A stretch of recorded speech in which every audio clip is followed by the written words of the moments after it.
Jason needs the money more. You'll figure something out. That was the sentence my father used to erase 18 years of promises in less than 10 seconds. We were sitting at the oak dining table in the house I grew up in, the same house where he used to tell me, "Your college fund is safe. Your future is secure." My acceptance letter from the University of Michigan was still folded neatly in my purse, the paper slightly worn from how many times I'd taken it out just to make sure it was real. I had worked for that letter. Late nights. AP classes. A part-time job at the local grocery store earning $12 an hour to cover my own gas. I thought the hard part was over. I was wrong. Jason leaned back in his chair that night, twirling his car keys around his finger. He had dropped out of community college twice already. First, he said it wasn't the right major. Then he said college just wasn't his path. 2 weeks earlier, he'd mentioned some kind of startup idea. Something about an app. I didn't understand it, but Dad did. Or at least he said he did. "It's an investment," Dad added, cutting into his steak like we were discussing the weather. "This could change Jason's life." I stared at him. "What about mine?" The room went quiet in that polite, suburban way where no one wants to admit something ugly just happened. Diane, my stepmother, cleared her throat softly. "Emily, honey, you're the strong one. You've always been independent." Independent. That word again. It sounded like praise, but it felt like an excuse. I didn't cry. I didn't raise my voice. I just nodded slowly, as if I were processing a minor scheduling conflict instead of the disappearance of $48,000 that had been set aside for my tuition. $48,000. 4 years of security. Gone. "We'll help where we can," Dad said, finally looking at me. "But Jason needs this now." Needs. I thought about the summers the first spent babysitting instead of going on trips with friends. The scholarships I didn't apply for because I believed him when he said, "Don't worry about the money." I had chosen my school based on trust. That was my first mistake. Jason stood up, grinning. "It's going to work. You'll see." He sounded so sure. Like the future had already signed his name on the check. I excused myself and walked upstairs to my bedroom. The walls were still painted the pale blue I'd chosen when I was 13. My high school track medals hung from the same nail near the closet. Everything looked exactly the same. But something had shifted. I sat on the edge of my bed and opened my banking app. 0. The college savings account Dad had shown me every birthday was empty. Not frozen. Not pending. Empty. I felt the air leave my lungs slowly, like a tire losing pressure. No explosion. Just quiet deflation. Downstairs, I could hear Jason laughing.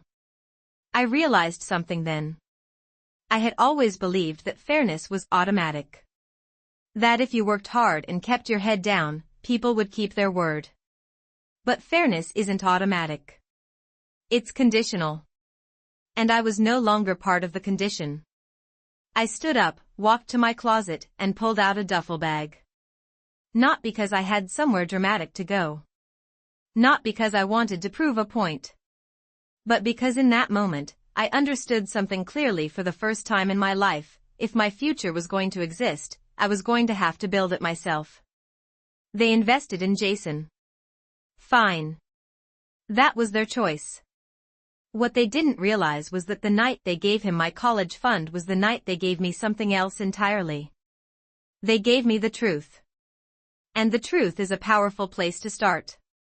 The next morning I woke up before my alarm, even though I had barely slept. The house was quiet in that heavy way it gets after an argument that no one plans to resolve. Sunlight filtered through the blinds, drawing thin gold lines across my desk where my college brochures were still stacked neatly. I had organized them by tuition cost, campus size, and distance from home. I had compared meal plans and housing options down to the dollar. I had built my decision on numbers that no longer existed. Downstairs, I could hear the coffee machine start. Dad always woke up at 6:30. Routine was important to him. Predictability. Control. I lay there for a few more seconds, staring at the ceiling, replaying his words. You will figure something out. It sounded almost generous in hindsight, as if he believed in me. But belief without support is just a polite way of stepping aside. I got dressed and went downstairs. Jason was already at the kitchen counter scrolling through his phone, grinning at something on the screen. A brand new laptop sat beside him, still in the box. I did not ask where it came from. I already knew. Dad looked up when I walked in. For a brief second, there was something in his expression that almost looked like guilt. Then it disappeared. Morning, he said, as if nothing had shifted between us. I poured myself a cup of coffee and sat at the far end of the table. The oak surface felt cool under my hands. When were you going to tell me? I asked quietly. Dad set his mug down. We were going to talk about options. Options. That word felt smaller than what had been taken. You told me not to worry about scholarships, I said. You told me to focus on school. He sighed. Emily, circumstances change. Jason came to me with a real opportunity. You are responsible. You will land on your feet. I watched him carefully. That was the first time I realized something important. In his mind, this was logical. He was not choosing favorites. He was allocating resources. Jason was a risk. I was a guarantee. And guarantees do not need investment. Diane reached across the counter and squeezed Dad's arm gently. We can help you fill out financial aid forms, she offered, her voice soft and careful. I nodded once. I did not trust my voice. After breakfast, I went back upstairs and opened my laptop. I pulled up the university tuition breakdown again. Out-of-state tuition. Housing. Books. Meal plan. The total looked different now. It looked impossible. I clicked on the financial aid tab and began reading about federal loans, grants, and work-study programs. I had never paid attention to these before. I did not think I needed to. My phone buzzed with a text from my best friend Hannah asking if I was excited about move-in day in August. I stared at the message for a long time before typing back, I am still figuring things out. That afternoon, I drove to the community college 15 miles away and walked into the admissions office. The carpet was worn and the fluorescent lights buzzed softly overhead. It was not the campus I had imagined. It was not the red brick buildings or the wide green lawns I had pictured. But it was real. And it was affordable. The advisor handed me a brochure and explained transfer pathways and tuition per credit hour. $120 per credit. I did the math in my head. I could work. I could save. I could transfer later. It would not be the story I planned, but it could still be mine. When I walked back to my car, the air felt different.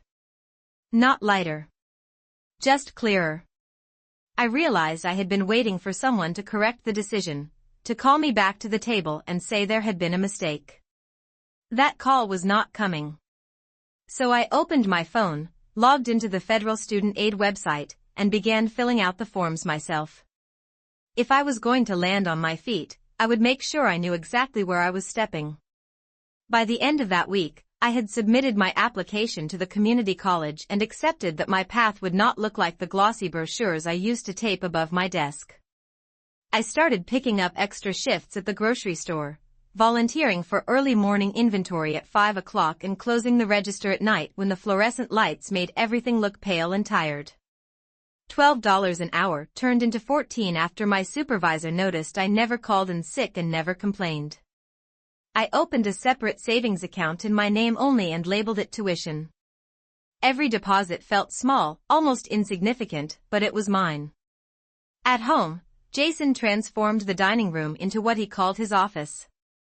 The oak table where we used to do homework was now covered in cables, a large monitor, and a whiteboard filled with arrows and bold words like growth and expansion. Dad hovered nearby most evenings, asking questions, nodding, offering suggestions. I watched from the hallway once as they leaned over the screen together, their faces lit up by possibility. I realized I had never seen that expression directed at my report cards or my acceptance letter. It was not anger that settled inside me. It was clarity. A few days later, an envelope arrived from the university I had planned to attend. Housing forms.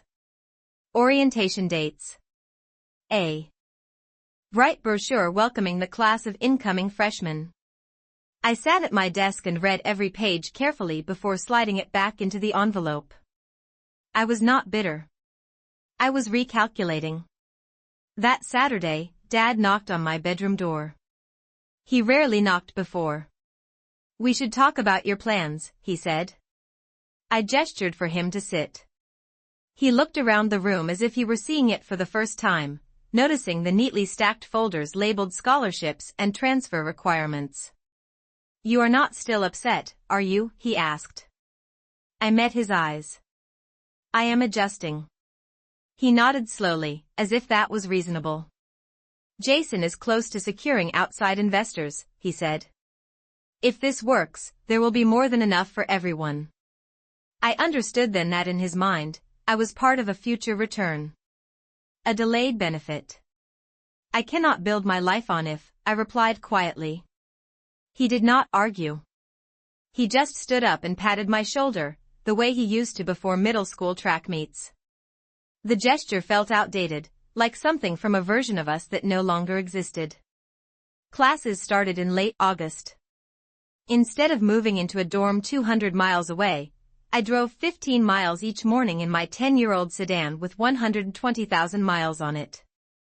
The campus parking lot was crowded with commuters carrying coffee cups and backpacks that looked older than mine. Inside my first economics class, the professor talked about opportunity cost. The value of the next best alternative you give up when you make a choice. I wrote the definition down carefully. At night, after my shifts ended, I studied at the small desk in my room while Jason practiced pitching his idea loudly downstairs. Sometimes I could hear Dad laugh at something he said. Sometimes I heard silence instead. I did not ask for updates. I focused on my grades. 4.0 on my first midterm. 98% on my calculus exam. Each number felt like proof. Not for them. For me. One evening, I checked my email and saw a notification about a merit-based scholarship for transfer students with exceptional academic performance. The deadline was in 2 weeks. I read the requirements twice, then opened a new document and began drafting my essay. I did not write about betrayal. I wrote about resilience. I wrote about responsibility. I wrote about building something solid when the foundation shifts beneath you. As I typed, I realized something steady and unshakable had replaced the uncertainty from that dinner weeks ago. They had made a decision based on who they thought needed help. I was making decisions based on who I was becoming. The scholarship application consumed every spare hour I had. After classes, I drove straight from campus to the grocery store, worked until 9:30 at night, then came home and sat at my desk while the house settled into its usual rhythm. Jason talked loudly on conference calls downstairs, using phrases like seed funding and market traction as if saying them often enough would make them solid. Dad listened closely, offering advice, occasionally clapping him on the back. I could hear the approval in his voice even through the floorboards. I stopped resenting the sound. Resentment takes energy, and I needed mine elsewhere. Instead, I focused on precision. My grades had to be flawless. My transfer application had to be undeniable. In October, midterm grades were posted. 4.0 again. I printed the report and placed it in a folder labeled evidence. Not evidence for my father. Evidence for myself. Proof that I was not the backup plan. One evening, I walked into the kitchen to refill my water bottle and found Dad and Jason sitting across from a man in a gray suit I had never seen before. A leather portfolio rested on the table between them. Jason was explaining revenue projections with more confidence than I had ever heard from him. Dad noticed me standing there. "Emily, this is Mr. Wallace. He is interested in partnering with Jason." Mr. Wallace smiled politely. "Your brother has ambition," he said. I returned the smile. "I hope it works out." I meant it. Not because I believed in the plan, but because I had stopped tying my future to its outcome. Back in my room, I reread my scholarship essay and made small adjustments. I tightened sentences. Removed anything that sounded bitter. I wrote about taking ownership. About discovering that stability built by someone else can disappear without warning. About choosing to construct something steadier from the ground up. I did not mention my father. I did not mention Jason. I described the moment I realized I could either wait to be rescued or learn to navigate alone. The deadline came and went. I clicked submit at 11:48 at night, 3 minutes before the portal closed. I did not celebrate. I simply closed my laptop and went to sleep. November arrived with colder mornings and shorter days. My sedan struggled to start once, and I made a note to set aside money for a new battery. Tuition for the next semester was due in 3 weeks. I calculated the remaining balance after my part-time income and federal grant. There was still a gap. Manageable, but real. I added 2 extra weekend shifts. One Sunday afternoon, Jason burst into the house shouting that he had secured preliminary backing. Dad hugged him in the middle of the living room. Diane wiped tears from her eyes. I stood at the edge of the hallway and watched the celebration unfold. For a brief second, I imagined what it would feel like if that level of excitement had ever followed one of my achievements. Then I let the thought pass. That night, Dad knocked on my door again. "See," he said gently, "sometimes risk pays off." I nodded. "Sometimes it does." He hesitated. "You know we are proud of you too." The word "too" lingered in the air between us. I did not challenge it. Pride that comes after comparison is different from pride that stands alone. After he left, I opened my email one last time before bed. There was a new message in my inbox from the scholarship committee. My heart beat steadily as I clicked it open. The words were simple. "Congratulations." I read the first line twice to make sure I was not misinterpreting it. The award would cover full tuition upon transfer to the university next year. I closed my eyes and let the silence settle around me. Downstairs, Jason was still celebrating. In my room, I allowed myself one quiet smile. Not because anyone had invested in me, but because I had invested in myself. Winter settled in quietly, the way most changes in my life had begun to. I continued driving 15 miles to campus each morning, the heater in my sedan humming unevenly while frost clung to the edges of the windshield. My transfer scholarship was official, but it would not activate until the following fall when I moved to the university. Until then, I still had tuition bills, gas expenses, and the steady rhythm of work and study to maintain. I did not tell many people about the award. I wanted it to grow in silence, like something rooted deep enough not to be shaken by outside opinions. At home, the atmosphere shifted. Jason's excitement slowly turned into urgency. The preliminary backing he had celebrated required measurable progress. I overheard fragments of conversations through the thin walls at night. Words like cash flow and runway replaced growth and expansion. Dad's voice sounded tighter, less triumphant. One evening in January, I came downstairs to find stacks of printed spreadsheets covering the dining table. Jason ran a hand through his hair, frustration evident in the way he exhaled. Dad leaned over the numbers, frowning. "It is just a temporary dip," Jason insisted. We need another injection to push through. Dad did not respond immediately. He looked older in that moment, the lines around his eyes deeper than I remembered. I filled my glass with water and returned upstairs without speaking. I understood something then about investment. It is easy to believe in potential. It is harder to sustain it. My semester continued steadily. I met with an academic advisor to map out my transfer credits, ensuring every class aligned with the university requirements.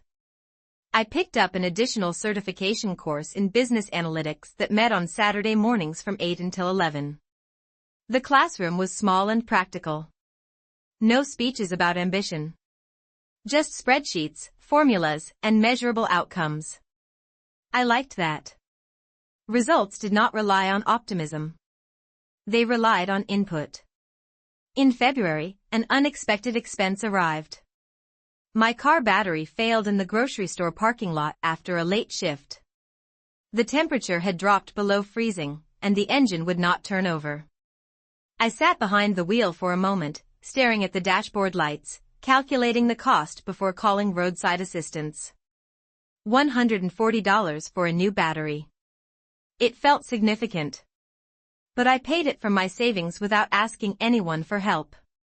The receipt went into a folder labeled Independence. When I walked into the house that night, I heard raised voices in the living room. Not shouting. Not anger. Just strain. We cannot keep covering losses, Dad said firmly.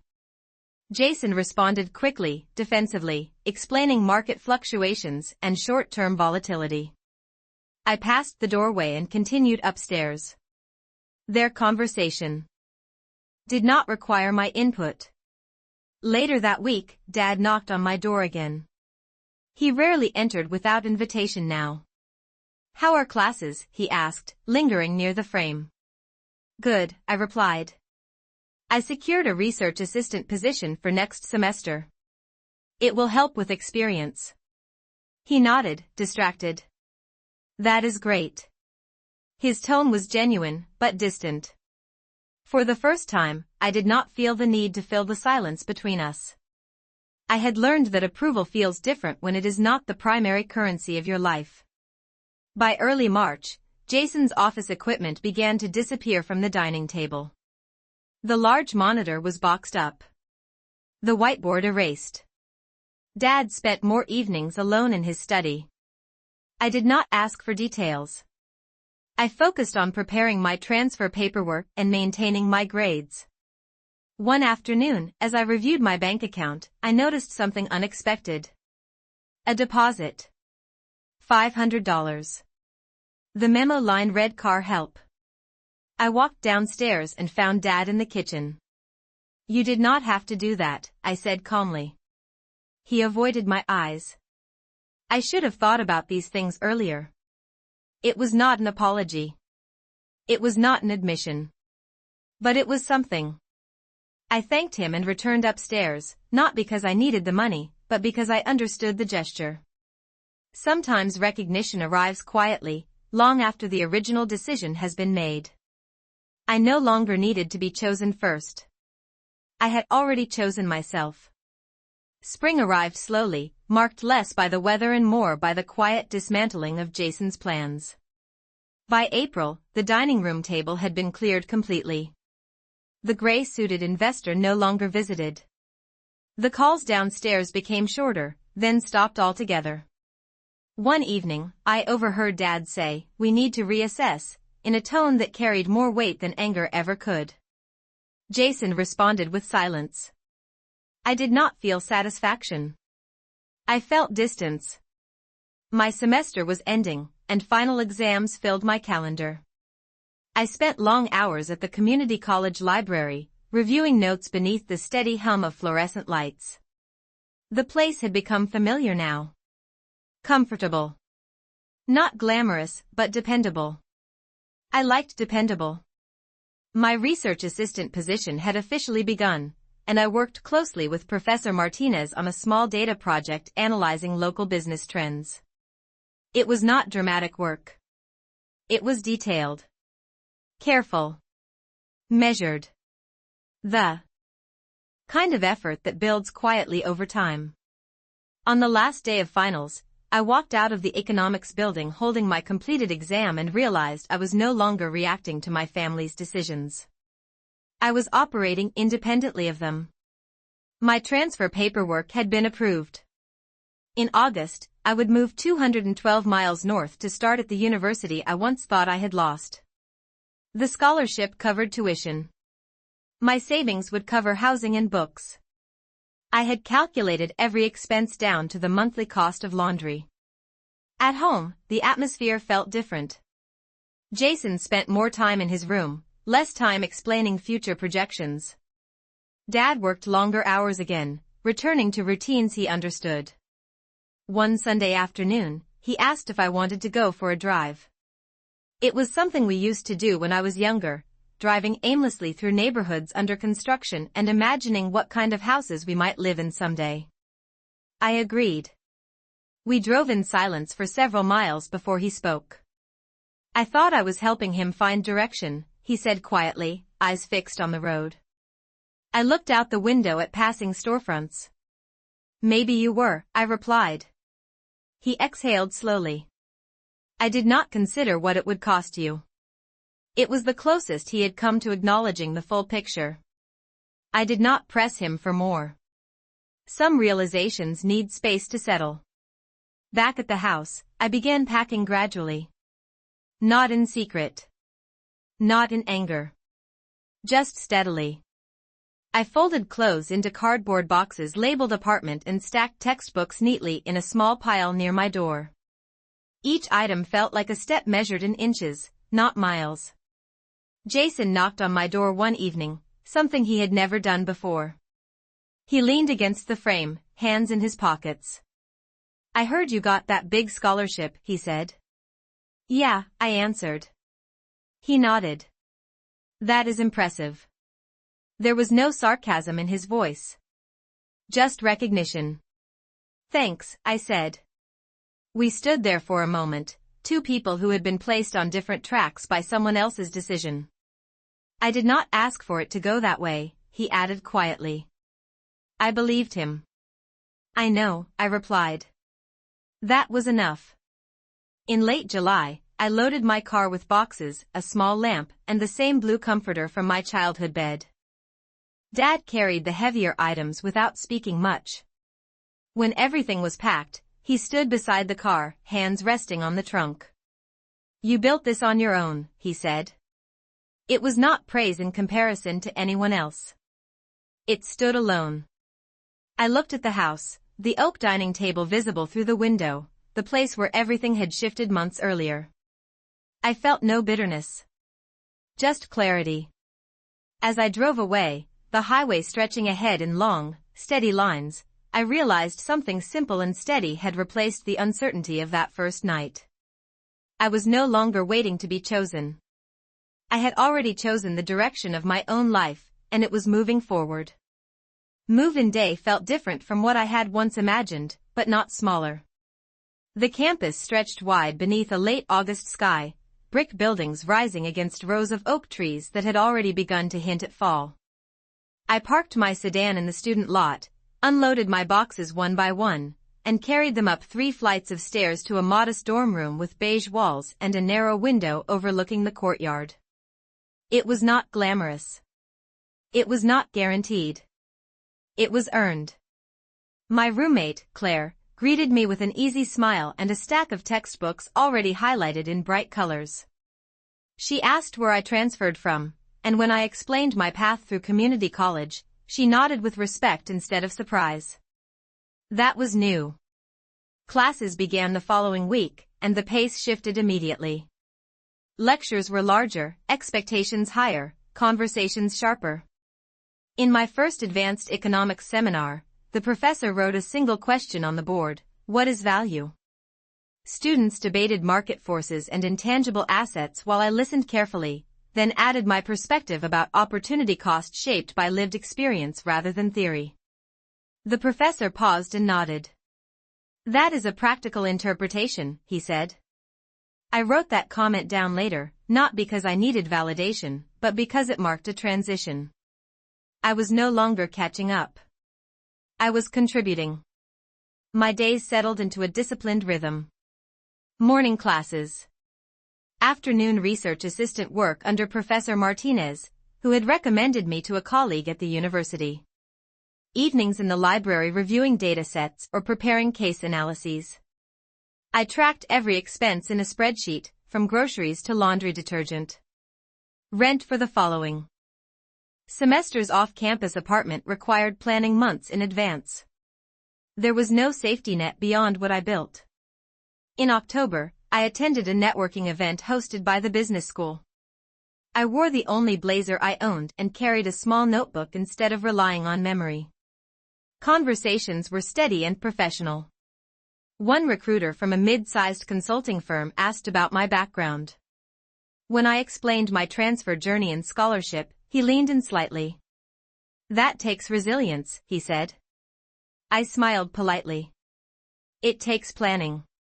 By November, I secured a paid internship offer for the following summer, $22 per hour plus travel reimbursement. I calculated the projected income 3 times before allowing myself to feel relief. The number was not abstract. It meant fewer loans. More stability. One evening in early December, my phone rang while I was studying. Dad's name appeared on the screen. I answered after the 3rd ring. His voice sounded quieter than I remembered. "Jason is looking for work," he said without introduction. I closed my laptop gently. "What happened?" I asked. "The investors pulled out months ago," he replied. "He is trying to regroup." There was no blame in his tone. Only fatigue. I listened. He did not ask me for money. He did not suggest I step in.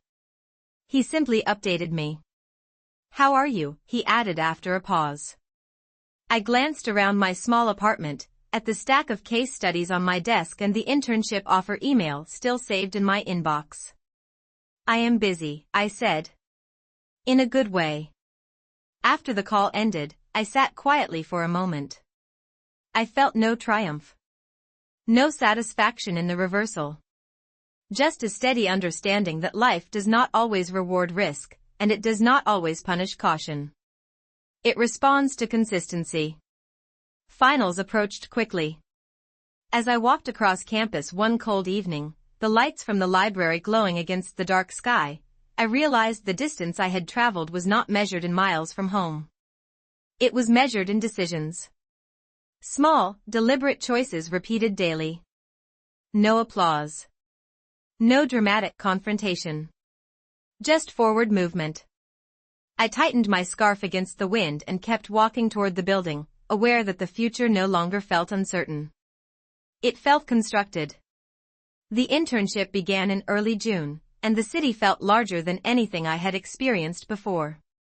Glass. Buildings reflected the summer sun, and the sidewalks moved with quiet purpose every morning at 8 o'clock. I rented a small studio apartment 20 minutes from the office, measuring exactly 420 square feet, with a kitchenette barely wide enough for 2 people to stand side by side. It was not luxurious, but it was mine.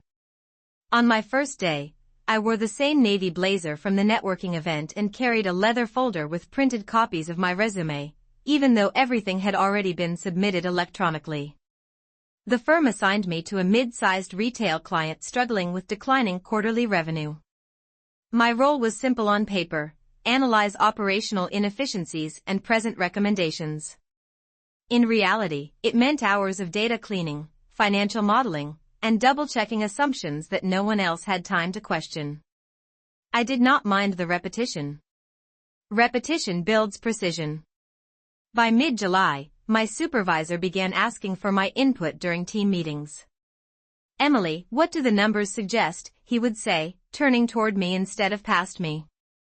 I answered carefully, referencing margins, cost per unit, and projected savings. The first time a client nodded at my explanation, I felt something settle into place.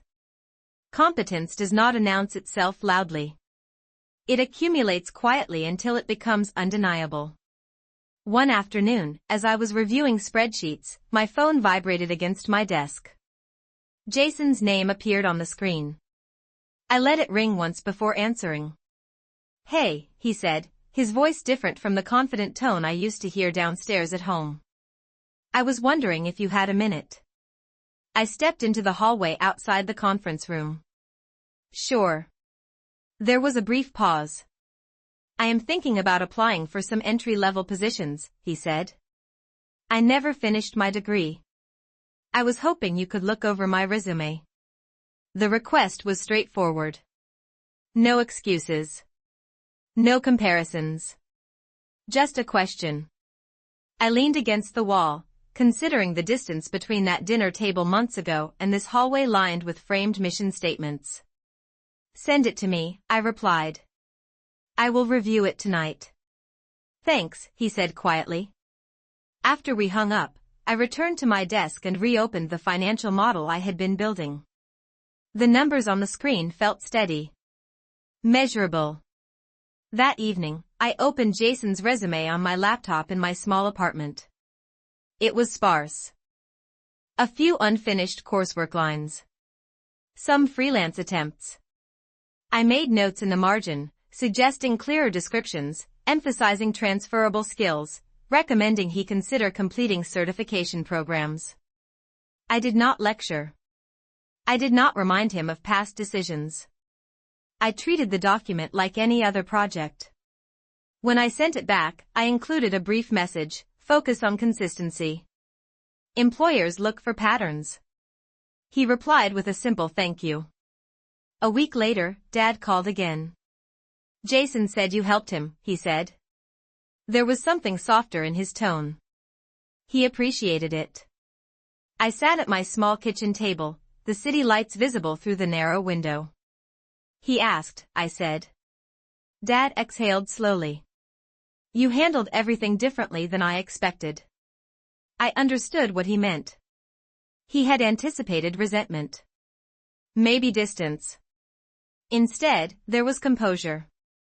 "I learned to separate decisions from identity," I answered carefully. "What happened back then does not define what happens next."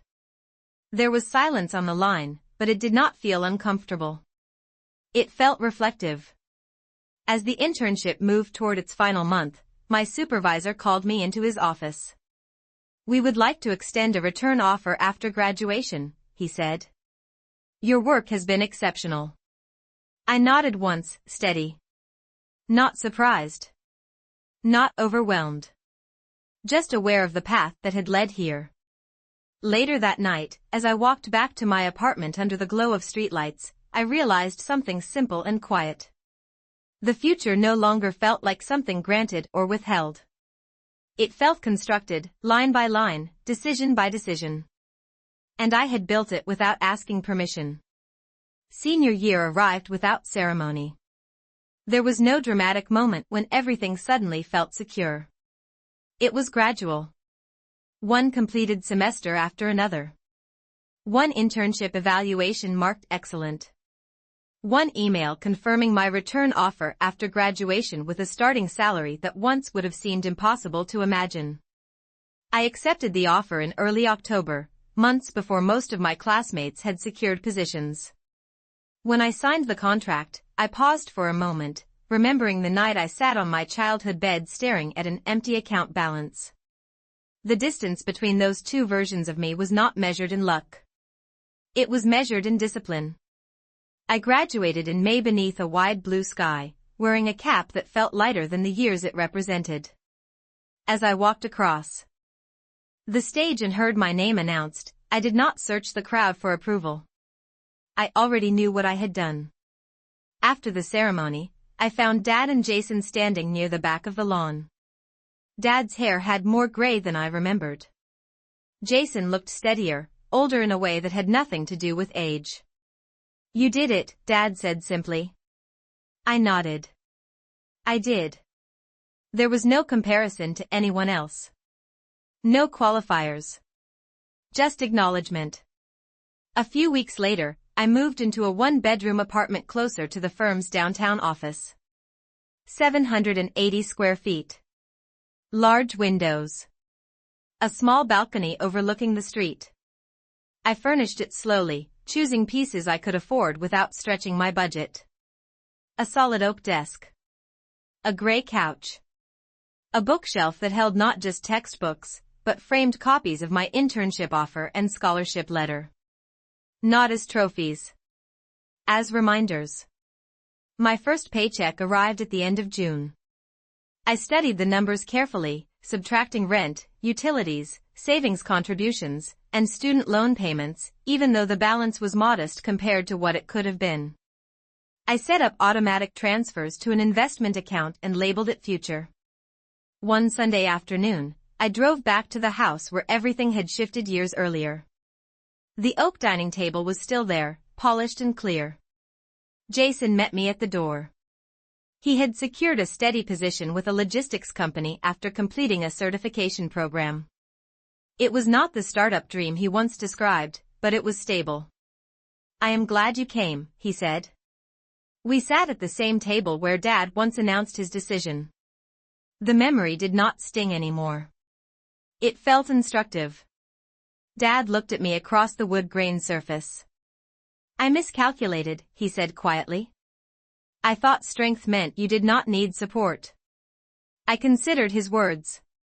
"Strength means you can survive without it," I replied. "But support still matters." He nodded, absorbing the distinction. There was no dramatic apology. No demand for repayment. Just clarity. Later that evening, as I drove back to my apartment, the city skyline appearing in the distance, I understood something fully for the first time. The money that was redirected years ago had never truly belonged to me. It was a promise. Promises can be broken. Skills cannot. Discipline cannot. Direction cannot. They invested in potential that was uncertain. I invested in habits that were consistent.